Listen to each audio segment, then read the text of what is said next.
সেদিন শারদ দিবা অবসান, শ্রীমতী নামে সে দাসী পুণ্য শীতল সলিলে নাহিয়া, পুষ্প প্রদীপ থালায় বাহিয়া, রাজ মহিষীর চরণে চাহিয়া নীরবে দাঁড়ালো আসি।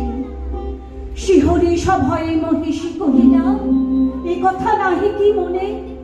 অজাত শত্রু করেছে রটনা, স্তূপে যে করিবে অর্ঘ রচনা, শুলের উপর মরিবে সে জনা, অথবা নির্বাসনে।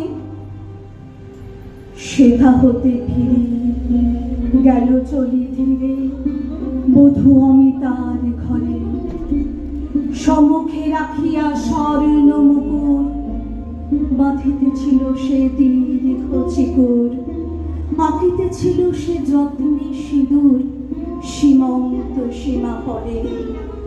শ্রীমতীর হেরি বাকি গেল রেখা, কাঁপি গেল তার হাত।